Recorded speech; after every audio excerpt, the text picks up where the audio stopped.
कि क्या सिंधिया को लेकर बीजेपी अभी भी कोई ठोस फैसले करने में कह सकते हैं कि कोताही बरतती हुई दिखाई पड़ती है। कि अभी भी सिंधिया को लेकर बीजेपी का कोई कह सकते हैं पक्ष या वर्ग ऐसा है जो पूरी तरीके से उनको आगे बढ़ाने के लिए तैयार। जो दलित समुदाय हैं वो लगभग 15-16% दिखाई पड़ता है, तो क्या उस समुदाय से कोई चेहरा नहीं हो सकता? दतिया पर एयरपोर्ट की स्थापना की गई, 25 सालों तक दतिया में सुधार किया गया, ट्रेनें लाई गई, फिर उसे उद्धार करने वाले ज्योतिरादित्य सिंधिया को दतिया उपचुनाव से क्यों दूर रखा गया?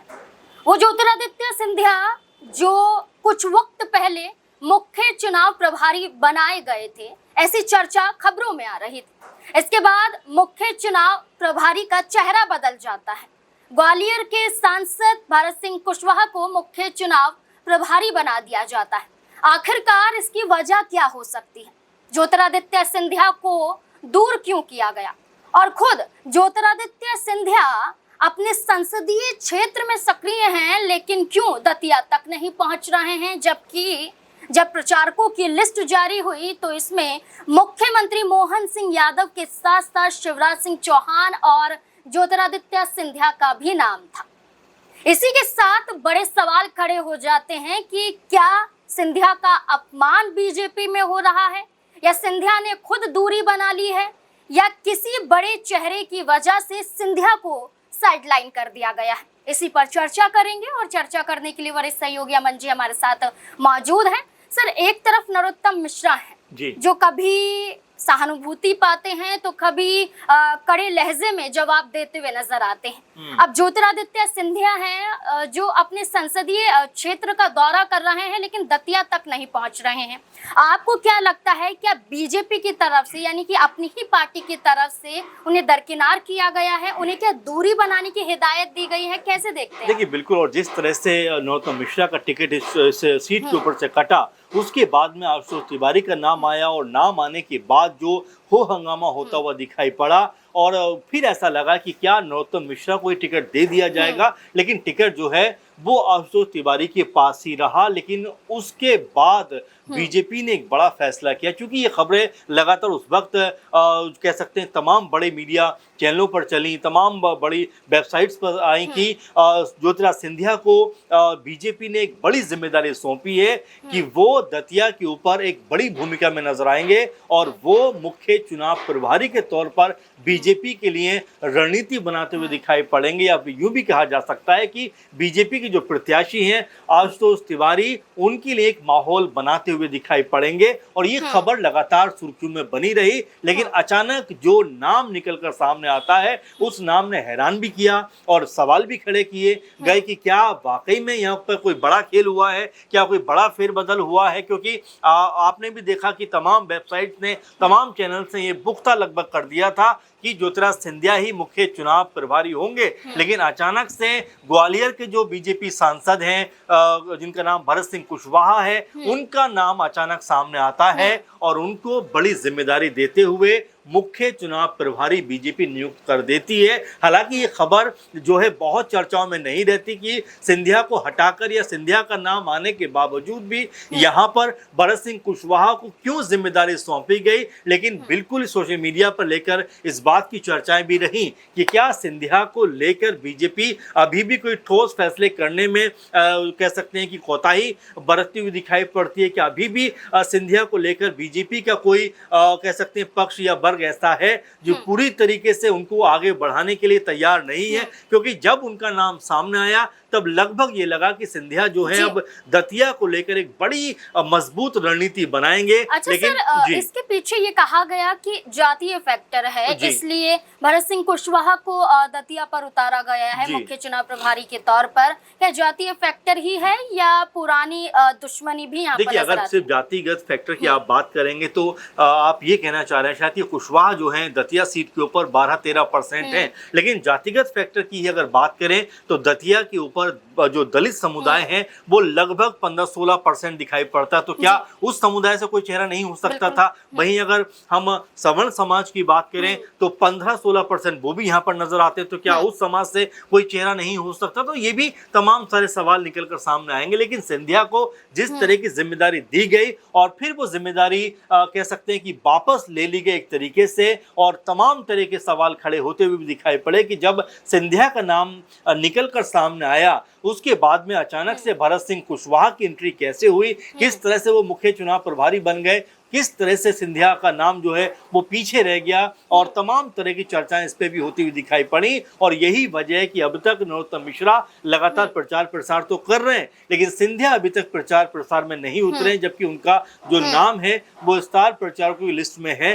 लेकिन अभी भी सिंधिया अपने जो लोकसभा क्षेत्र है उसके अंदर लगातार जो तमाम कार्यों में बिजी हैं, लोगों से मिलने में बिजी हैं, तमाम उनकी जो समस्याएं उनको सुनते हुए दिखाई पड़ते हैं। लेकिन जिस तरह सिंधिया का नाम पीछे हुआ उसके बाद में तमाम तरह के सवाल उठते हुए यहाँ पे दिखाई पड़े। अच्छा सर, एक और सवाल ये बनता है कि ज्योतिरादित्य सिंधिया जब कांग्रेस पार्टी को छोड़कर बीजेपी में आए थे तब बीजेपी के कई बड़े चेहरों का समर्थन मिला था और इसमें एक बड़ा नाम नरोत्तम मिश्रा का भी था।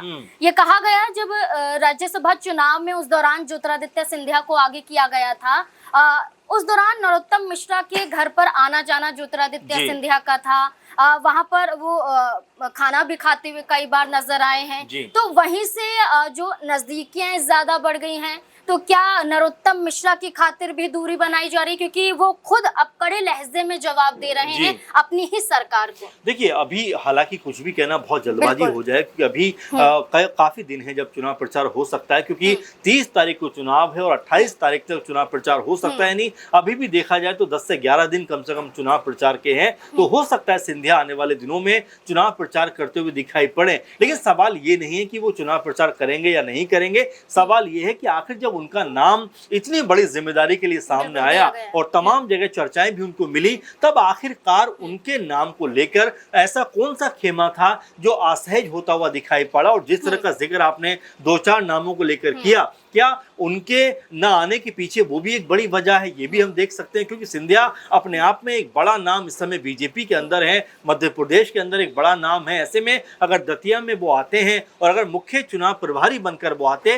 तो शायद ज्यादा इम्पैक्ट यहाँ पर बनता हुआ दिखाई पड़ता। लेकिन भरत सिंह कुशवाहा को चुनकर और सिंधिया को एक तरीके साइडलाइन करके क्या बीजेपी ने संदेश देना चाहा है कि भाई अभी आप को हम इतनी बड़ी जिम्मेदारी नहीं दे सकते, अभी फिलहाल आप जो है प्रचार प्रसार करिए, अभी समय आएगा तब जिम्मेदारी देंगे, तो फिलहाल अभी इस जिम्मेदारी से आपको हम दूर रखते हैं। क्या ये सब माजरा है? क्योंकि सिंधिया जिस तरह अपने लोकसभा क्षेत्र में घूम रहे हैं, लोगों से बात कर रहे हैं, तमाम तरह की जन समस्याएं जो उनको सुनते हुए नजर आते हैं, और अगर ऐसा होता कि उनको दतिया में मुख्य चुनाव प्रभारी बनाया जाता तो शायद इस समय अपने लोकसभा क्षेत्र में वो नहीं होते, बल्कि दतिया के ऊपर प्रचार प्रसार कर रहे होते और तमाम तरह की रणनीति बनाते हुए नजर आते। एक आखिरी सवाल रहेगा शिवराज सिंह चौहान को लेकर सर। शिवराज सिंह चौहान का नाम भी तो लिस्ट में शामिल है। चलिए, सिंधिया मध्य प्रदेश में तो मौजूद है, शिवराज सिंह चौहान तो मध्य प्रदेश में भी नजर नहीं आते हैं, तो आखिरकार शिवराज सिंह चौहान की दूरी क्या बताती है? क्योंकि कई बार सरकार पर सवाल वो भी खड़े कर चुके हैं,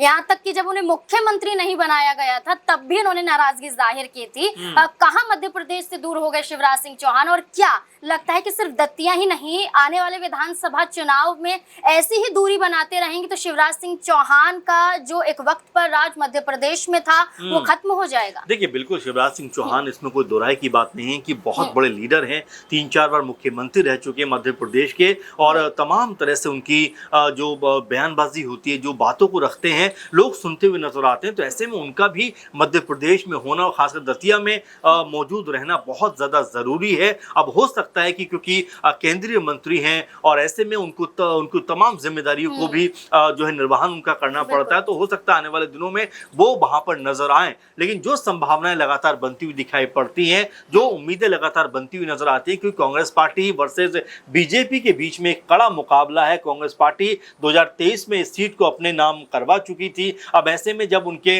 राजेंद्र भारती जो विधायक थे उनके ऊपर जो कार्रवाई हुई है, अब जब यहाँ पर उपचुनाव की स्थिति बनी है तो क्या बीजेपी ये सीट अपने पक्ष में करने में कामयाब रह पाएगी? क्या उनके नेता कुछ ऐसा माहौल बना पाएंगे? क्योंकि सरकार उनकी है, जाहिर बात है बीजेपी यहाँ पर एक बड़े लेवल पर प्रचार प्रसार करेगी, लेकिन ये भी सच है कि अभी तक कुछ बड़े नामों का सामने ना आना, कुछ बड़े नामों का निकलकर बाहर नहीं आना कई तरह के सवाल पैदा करता है कि क्या ऐन वक्त पे ये लोग आएंगे, क्या ऐन वक्त पे ये मोर्चा संभालेंगे, या वाकई में इस सीट के ऊपर प्रचार प्रसार में हिस्सा नहीं लेंगे। यानी कई तरह की कयासबाजियां हैं जिसको लेकर आने वाले दिनों में चर्चाएं होती रहेंगी, लेकिन ये जरूरी है कि बीजेपी अगर इस सीट को जीतना चाहती है तो यहाँ पर उनका जो संगठन है, जो तमाम बड़े नेता हैं, उनकी मौजूदगी यहाँ पर जरूरी है। नहीं तो बीजेपी के लिए इस चुनाव को जीतना मुश्किल होता हुआ दिखाई पड़ सकता है। बिल्कुल, अब सिर्फ दतिया का उपचुनाव ही नहीं बल्कि आगामी विधानसभा चुनाव पर भी नजर रहेगी और मध्य प्रदेश में अब यही देखना होगा कि त्रिकोणीय मुकाबला है दतिया पर। कांग्रेस के घनश्याम सिंह हैं, आजाद समाज पार्टी के दामोदर यादव हैं और भारतीय जनता पार्टी के आशुतोष तिवारी हैं। आखिरकार किसकी जीत होगी देखना होगा 30 जुलाई को जब वोट डाले जाएंगे और 3 अगस्त को जब परिणाम आएगा देखना होगा कि फैसला चौंकाने वाला होगा या फिर भारतीय जनता पार्टी के पक्ष में होगा। आपको क्या लगता है? अपनी राय हमारे साथ जरूर साझा करें। धन्यवाद।